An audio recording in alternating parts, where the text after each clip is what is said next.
Hello all, this is Dr. Dheeraj Masapu, and in this video I'm going to tell you some of the specialities which suit the happy people. I mean, see, by default, some people are very cheerful, some people are, happy, and if you keep them in toxic environments or if you keep them in very high pressure zones, they wouldn't suit.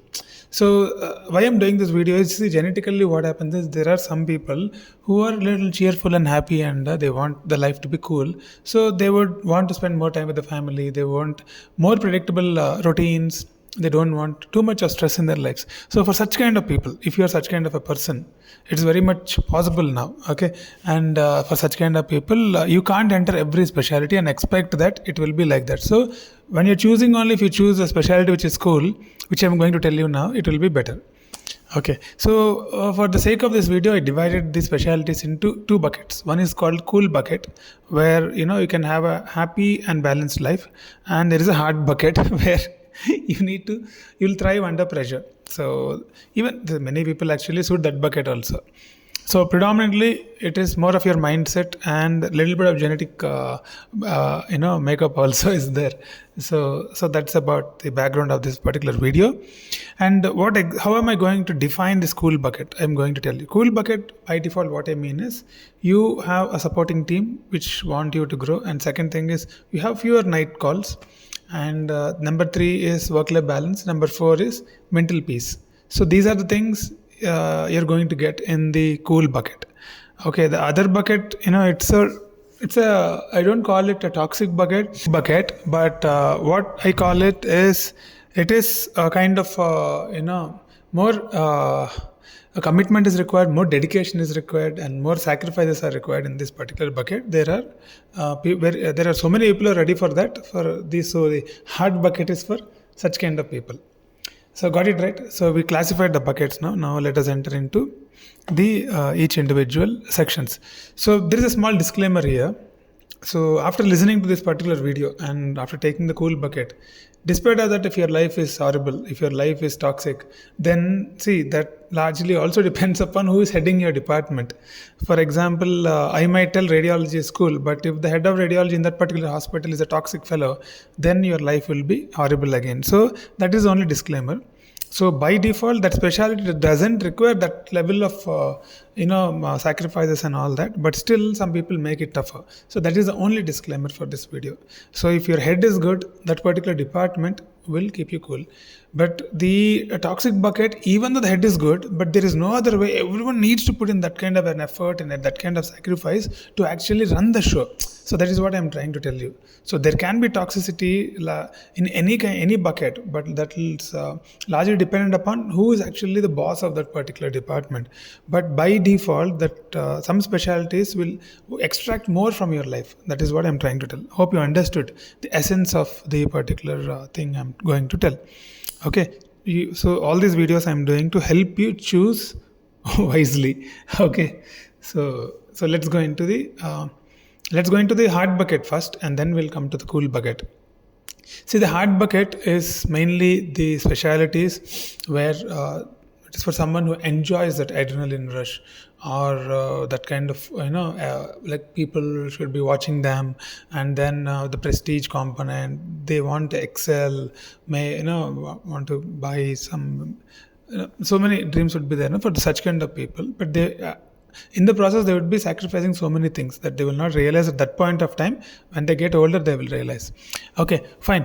Let's come to the hard bucket. Number one, general medicine, general surgery are in the hard bucket. There is no doubt in that, because see, by default, these two specialties will take you to super specializations like cardiology, nephrology, and general surgery will take you to neurosurgery, cardiac surgery. They are very tough. The long OT schedules, long cases, emergencies. By default, the patients would actually expect high level of dedication from you, and the patient load also is very high in countries like India, where our population is 145 crore. So by default, both specialties would top the hard bucket. And the next one is the OBG. By default, day and night work will be there, and mostly preferred by women, but day and night they should be ready to work.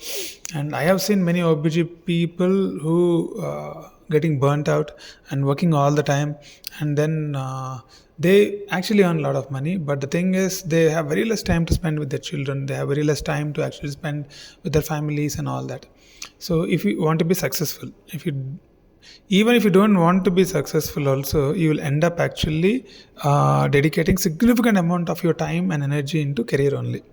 So that's about the OBG. Okay, these two are like will top the hard bucket. And next is orthopedics. So orthopedics, see, when people look from outside, it will look like they're actually chilling and enjoying and partying and all that, but inside there is a lot of dedication required. They look like cool people, but there is a lot of dedication because it is very competitive in orthopedics. If you are not putting that kind of hard yards, then it is very difficult to survive. So they go for long duration procedures, so many surgeries they have to do. And I've seen so many orthopedic surgeons who stay as assistants only for significant part of their lives, and they come at 6:30, 7 in the morning, they operate till 7:38, and then after that they have to follow up. Some kind of issues will be there in the post-op. All those kind of things would be going on. So orthopedics is also one of the main specialties in the hard bucket. And then pediatrics. Pediatrics, if you specialize and go to neonatal unit, or if you are heading the general pediatrics too, it's very, very challenging and a lot of emotional pressure, anxious families. They put a lot of stress on you. If one sick kid is there in your hospital, if it's a private setup, then that one kid is enough for you to, your day is finished. Till the child recovers, you will actually end up counseling the parents and families and all that. And it is your job to get the child out of sickness, right? So in the process, you might have to dedicate yourself in getting the patient out. Only then results would come. So even if you're working in corporate hospitals where shift based work is there, despite of that, I see a lot of commitment and dedication required. A lot of night duties would be there. And there are some hospitals, I think, I don't want to mention the names of the hospitals, 8 to 9 night duties they keep for all the senior residents who are joining these hospitals. So obviously it will be one of the specialities in the hard bucket. So these are the main specialities in the hard bucket. And pulmonology, interventional radiology, and then some of the specialties also I would keep here in the mid-hard bucket, little lesser than this, but even they require similar level of commitment because they need to, almost similar kind of clinical expectation and clinical sacrifices are required even for those specialties. So this is about the hard bucket. Next, let us enter the cool bucket. Cool bucket number 1 topping the list would be, I know you guessed right. It is radiology. No emergencies and air conditioned rooms and fixed hours. And even though AI threat is there, but still I don't see any near threat to them. AI is actually making all the diagnosis and all that easy. But thing is, AI might help them in reading more scans. Anyway, that's a different topic. So radiology will top the list. Okay. Second, again your guess is right, dermatology is the next. So dermatology by default, see, we are not talking about the competition, saturation, all that. In only cool specialities, dermatology is very cool, even though it is saturated in metros and all that. But if somebody is clicking in dermatology in the cosmetic side, sky is the limit. Okay, they will earn crazy amount of money because all the celebrities and all the high-fi people would go to them. I've seen many dermatologists who actually earn very, very high amount. You can't even imagine. Actually, I can't openly talk in the video like that, but still it is a very cool specialty, and there is no night duty here, no janjat. Okay, so after this I will keep a bunch of 3 to 4 specialties as a cluster: nuclear medicine, physical medicine rehabilitation, radiation oncology, transfusion medicine. And so these 4 specialties, they are pretty emerging, pretty new, pretty less saturated, and even the few centers are there to give jobs, but still the number will increase because Indian population will require more hospitals, right? More hospitals are coming. So these specialties wouldn't have night duties. These specialties wouldn't have night duties, and these 4 specialties would also are pretty new, right? And so getting a job also is good starting salaries, and they will fit all the criteria which I told in the beginning of the video. So if you want a cool specialty, I think after radiology and dermatology, you can take these specialties. We're not talking about the earnings or saturation and all that, about the coolness. They're cool. Okay, next cluster I'm keeping is anesthesia, emergency medicine. they are cool. You might be thinking that anesthesia is actually a tough specialty. See, anesthesia and emergency medicine are not tough. People make it tough. Okay, I'll tell you difference between both. See, it is if you join a corporate hospital, it is a shift-based work. Remember, shift-based work, fixed night duties. So it's a predictable schedule. Okay. By default, a surgeon or a clinician or a physician will have an obligation to answer the patient anytime.